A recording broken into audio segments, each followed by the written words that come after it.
오늘 말씀의 제목은 바울의 인생 정리입니다. 바울의 인생 정리. 여러분, 노벨상을 만든 알프레드 노벨은 한 신문의 오보로 자신의 죽음을 미리 경험한 적이 있습니다.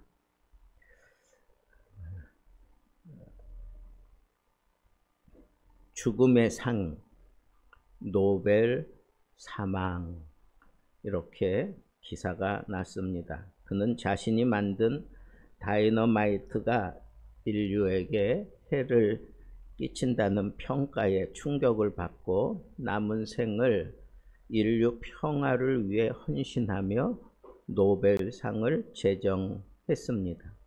그런데 이렇게 오보가 난 것 때문에 그는 자기의 죽음을 깊이 돌아보면서 나는 이런 삶을 살아야 되겠다라고 그렇게 다짐하고 자기의 모든 것을 다 털어서 노벨상을 제정했던 겁니다. 한마디로 자신의 인생을 새로 정리했다라고 그렇게 볼 수 있죠. 바울 역시 마지막 인생 정리를 앞두고 디모데에게 편지를 씁니다.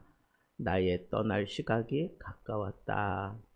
자기 죽음을 이렇게 예견했어요. 그러나 그는 두려워하는 마음으로 그 죽음을 받아들이지 않았어요. 오히려 담대하게 감사한 마음으로 영광스럽게 자기의 죽음을 예견하고 있는 그런 모습으로 자기 인생을 정리한 겁니다. 이제 죽을 날이 가까웠으니까 나는 이런 자세로 내 인생을 마무리하며 나는 살겠다 하는 그런 모습을 보여준 대목이라고 볼 수가 있습니다. 자, 우리도 우리 설라경 집단 젊으니까 좀 그런데 나이 든 사람들은 자기 인생을 정리해야 될 때가 됐다라고 하는 그런 생각을 가져봄직합니다. 바울이 자기 인생 얼마 남지 않은 것을 미리 보고 알았던 것처럼 우리도 우리의 인생의 마지막 부분을 의식하고 예견하면서 살 수 있는 그런 자세가 필요하다는 거예요. 근데 바울은 그 인생을 정리하면서 자기 마지막 인생을 정리하면서 제일 먼저 자기 자신을 돌아봤어요. 자기 자신을 돌아보는데 어떻게 돌아봤느냐 하면 관제와 같이 내가 벌써 부어지고. 여러분, 관제가 뭐예요? 이거는 제사 드릴 때 포도주를 전부 부어 드리는 행위를 말합니다. 그러니까 제사를 위해서 제물을 이렇게 딱 잡아주면 이 제물은 이미 하나님께 드려진 것이다. 건드리지 말아라 하고 그렇게 표시하면서 포도주를 다 붓는 거예요. 다 붓는 거.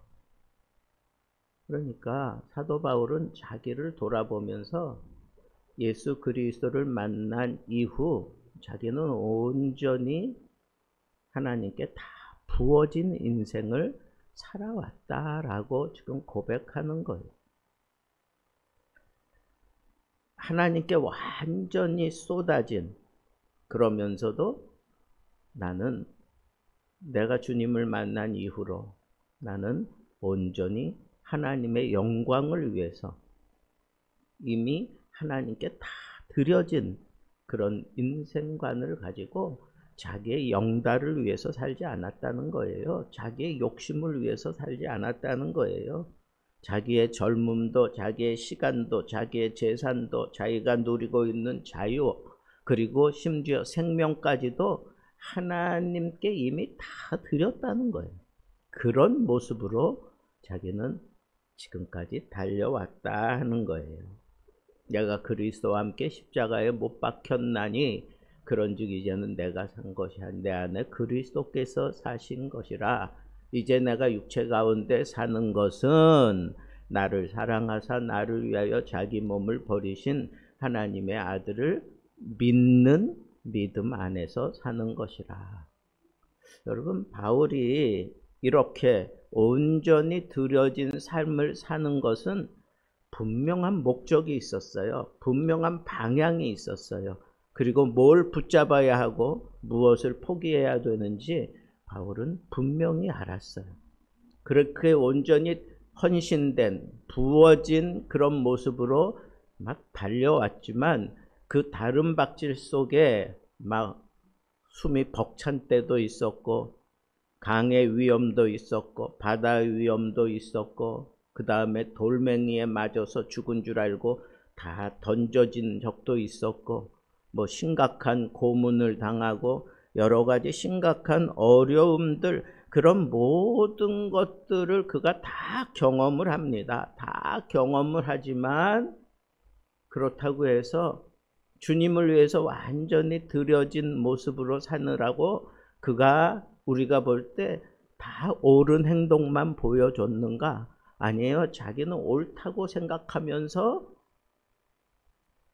바울과 바나바가 보통 사람들이 싸우는 것보다 더 심각하게 싸웠다 그랬어요.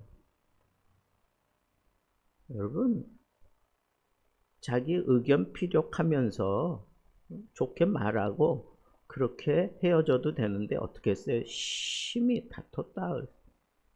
여러분, 심히 다퉜다라고 하는 것은 세상 표현으로 하면 욕만 안 했지, 그럴 정도로 자기의 어떤 육신의 어떤 욕정에 사로잡혀서 막 그냥 해댔다라고 보아야 하는 거예요.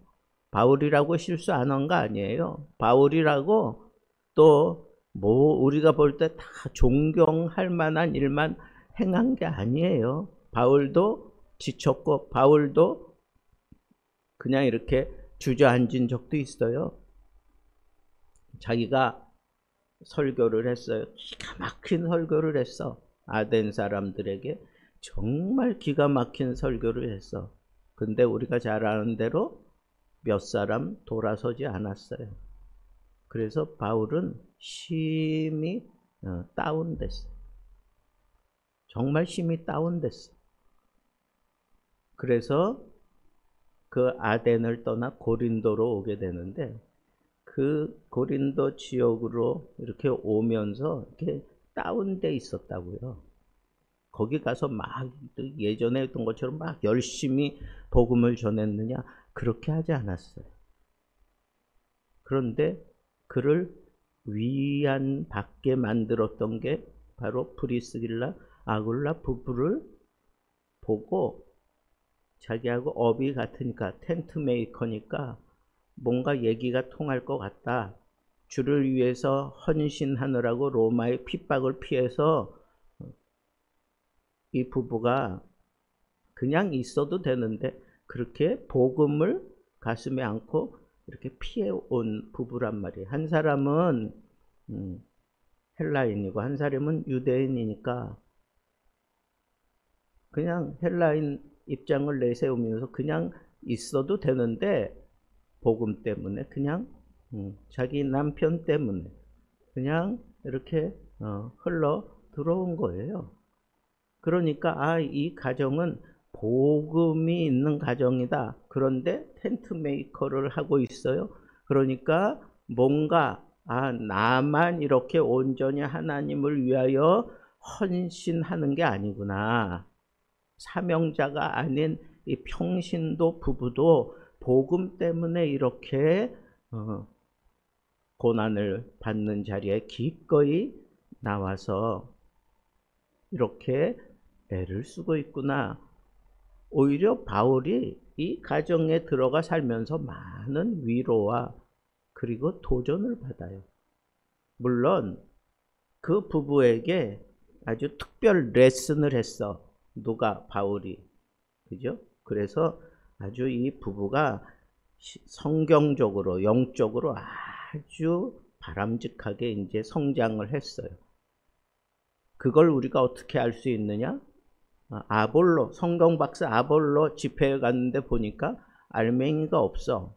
그래서 자기 집으로 초대해 가지고 이 아볼로와 대화를 하고 난 이후에 이 아볼로가 변하잖아. 그죠? 아볼로가 확 변해.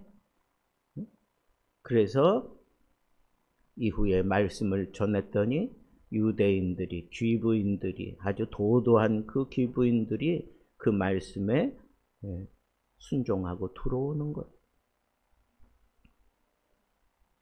어떻게 달라졌나?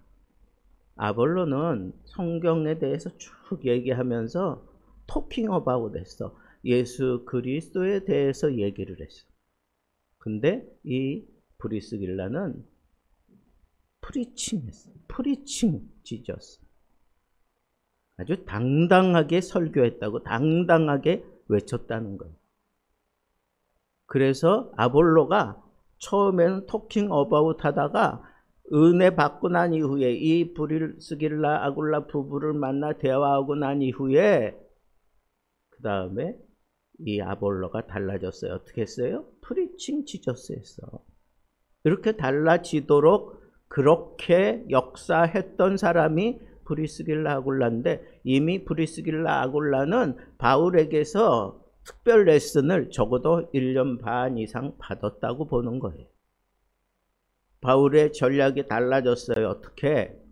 뭐 대중을 상대로 하지 아니하고 이렇게 한 가정에 들어가서 복음으로 차근차근 가르치고, 그리고 두란노 서원에 가서 거기서 말씀을 강해했어요. 사람들이 몰려들게 만들고 거기서 그 아시아 전역에 있는 사람들이 다 두란나 서원으로 찾아왔다고 보는 거예요. 복음에 관심이 있는 사람들이. 그래서 다 흩어져서 요한계시록에 나오는 7 교회가 그 가운데 바울에게 두란노 서원에서 은혜 받고 세워진 교회들이 반수 이상이 된다고 학자들은 그렇게 추정하고 얘기를 합니다. 그러니까 바울도 하나님 앞에 다 부어진 인생을 살았다고 해서 다 흠모할 만한 일들만 한 게 아니에요. 아주 인간적인 그런 연약한 모습도 보여지고 지치고 상한 그런 모습으로, 아주 실패한 모습으로, 그래서 어쩔 수 없이 그 사역의 방법을 바꿔야만 되는 그러한 모습도 보였어요. 그런데 그 바울을 하나님은 실패하면 실패한 대로, 지치면 지친 대로 하나님께서 바울을 놓지 않으셨어요. 끝까지 붙잡고 하나님이 사용하셨어요. 왜 그럴까요? 여기 보니까 그는 하나님 앞에 변화되고 하나님의 사람으로 그가 세워지고 난 이후에 그는 온전히 부어진 인생을 살았다는 거예요. 부어진 인생. 여러분, 우리에게 필요한 게 뭘까요? 우리의 인생을 마감하면서, 우리의 인생을 정리하면서 정말 바울과 같이 이렇게 멋진 그런 정리를 하려고 하면 지금 내 인생 부어져 있는지 살펴보자는 거예요.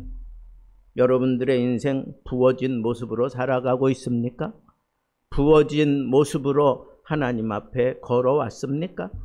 이제 남은 삶 얼마 남지, 언제까지 일는지 모르지만 나는 온전히 부어진 그런 모습으로 살아왔다면 나에게 어떤 업적이 없을지라도, 남들이 흠모할 만한 그런 뭐 굉장한 일 하나도 남기지 못했을지라도 바울처럼 당당하게 외칠 수 있다는 거예요.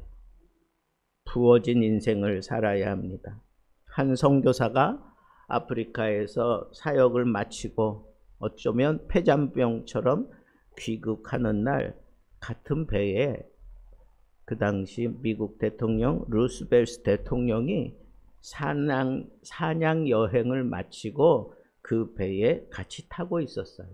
항구에 배가 들어설 때부터 뭐 환영하는 인파가 뭐 나와가지고 막 카드 세션하고 난리 피는 거예요.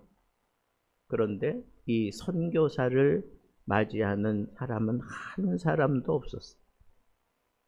그때 이 선교사가 조금 속상한 마음으로 이렇게 얘기했어요. 주님, 저는 한평생 주를 위해 살았는데 왜 저를 맞는 사람은 없습니까?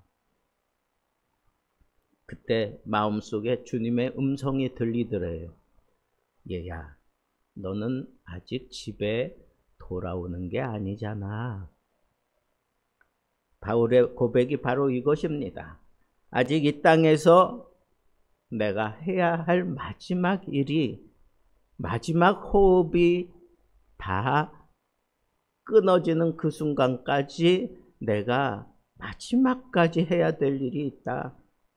왜? 하나님이 계신 곳, 그것이 바로 나의 집이기 때문에 이 땅 위에서의 평가에 흔들리지 말라는 거예요. 바울은 나는 선한 싸움을 싸우고 그랬습니다. 선한 싸움이라는 게 뭐예요? 고귀한 싸움이라는 뜻입니다.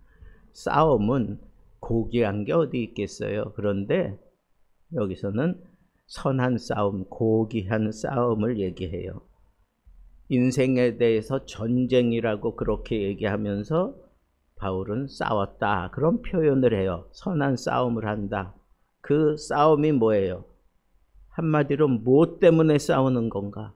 이 믿음을 지켜내기 위해서 싸웠다는 것. 선한 싸움을 다 싸우고 믿음을 지켰으니.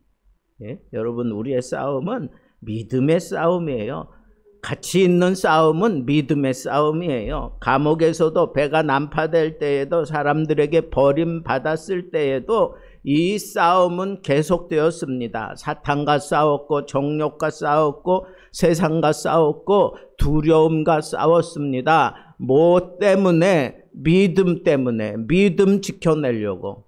내가 가진 이 믿음을 실현하기 위해서 그는 싸웠다는 겁니다. 근데 그 싸움은 헛되지 않습니다. 왜? 그 싸움은 항상 주님의 싸움이기 때문에 그렇습니다. 겉으로는 내가 싸우는 것 같지만 실제로는 우리 주님께서 싸워주시는 겁니다. 우리 인생의 싸움에도 여러 가지 종류가 있습니다.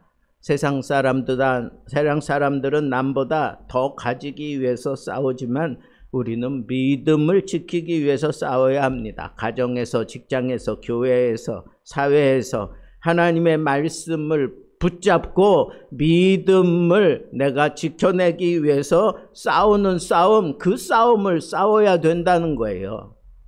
한 CEO가 아주 중요한 거래를 포기했어요. 신앙 때문에, 믿음 때문에. 거짓 보고를 하면 수백억 이익을 얻을 수 있었는데 그는 그 거짓을 하지 않았어요. 그리고 그 이익을 얻기 위해서 하나님 앞에 정해진 예배를 드려야 되는 주일을 범하지 않았어요. 나는 주일에 예배 드리기 위해서 그 수백억에 대한 이익을 과감하게 포기하겠다, 그렇게 얘기하고 그는 예배의 자리로 갔습니다. 사람들이 다 어리석다고 막 수다 떨었습니다. 그런데 웬일인지 그 이후에 그는 더 큰 신뢰와 축복을 사람들에게도 받았고 하나님께로부터도 받았습니다. 여러분, 선한 싸움은 손해 같은 그런 순간이 우리에게 유혹으로 다가올 때, 그때 이게 선한 싸움이다 라고 하는 의식을 가지고 믿음을 선택하세요. 믿음을 붙잡으세요. 그래야 내 인생 승리로 마칠 수 있습니다. 또 바울은 나의 달려갈 길을 마치고 믿음을 지켰으니, 무슨 얘기입니까? 달릴 때 저 목적지를 바라보고 달리는 거예요. 달리다가 지칠 수 있어요. 힘들 수 있어요. 아니면 실수로 넘어질 때도 있을 수 있어요.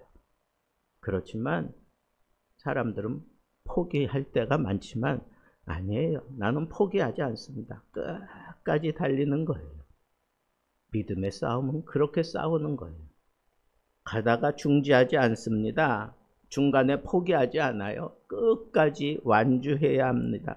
믿음을 지킨다라고 하는 것은 맡겨진 이 신앙의 책임을 끝까지 내가 감당한다라고 하는 의미가 그 속에 있습니다. 여러분, 하나님은 어쩌면 시작보다 마침을 더 중요하게 보고 계십니다. 많은 사람들이 초반에는 뜨거워요. 어려움이 오면 언제 그랬냐는 듯이 멈춥니다. 믿음의 완주는 꾸준한 순종 속에서 이루어져 가는 겁니다. 기도의 자리, 말씀의 자리, 봉사의 자리 끝까지 지키는 자가 결국은 면류관을 받는 것입니다. 히브리서 12장 1절 2절에도 믿음의 주요 온전케 하시는 이인 예수를 바라보자. 어떤 예수를 바라보자는 거예요? 예수님에게 가장 포기하고 싶었던 그때가 언제일까요? 바로 십자가를 앞에 두고 아주 처절하게 피와 같은 땀을 흘리면서 하나님 앞에 기도하잖아요.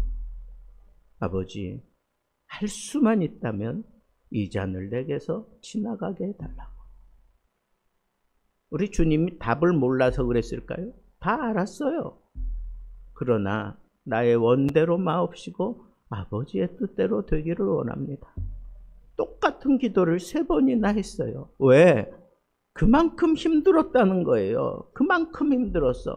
그렇지만 그는 끝까지 마지막 기도의 마지막 모습은 뭐예요?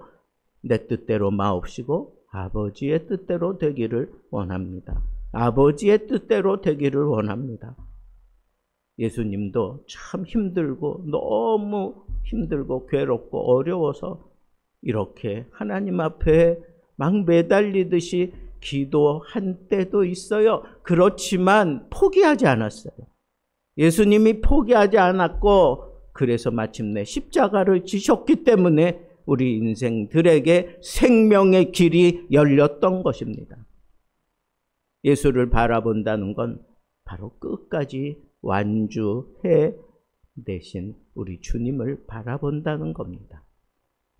결론을 맺겠습니다. 이제 후로는 의의 면류관이 예비되어 있다라고 그렇게 바울이 천명한 것처럼 우리도 하늘의 상급을 바라볼 수 있어야 합니다.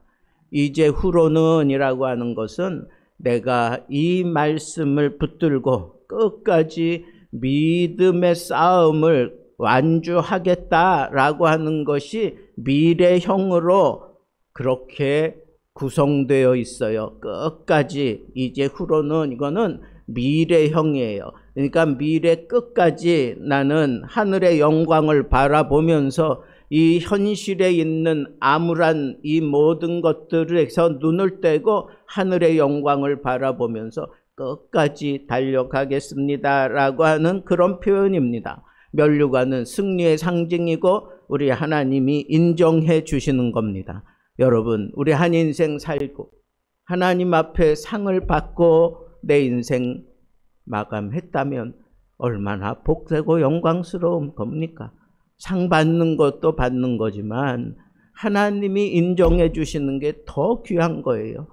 내가 참 힘들고 어렵고 연약한 육신을 가지고 부어진 인생을 살면서 끝까지 일양 변함없이 이 믿음을 지키려고 발버둥치며 많은 상처와 실패와 아픔 이 모든 흔적을 쓸어안고 마침내 하나님 앞에 섰습니다.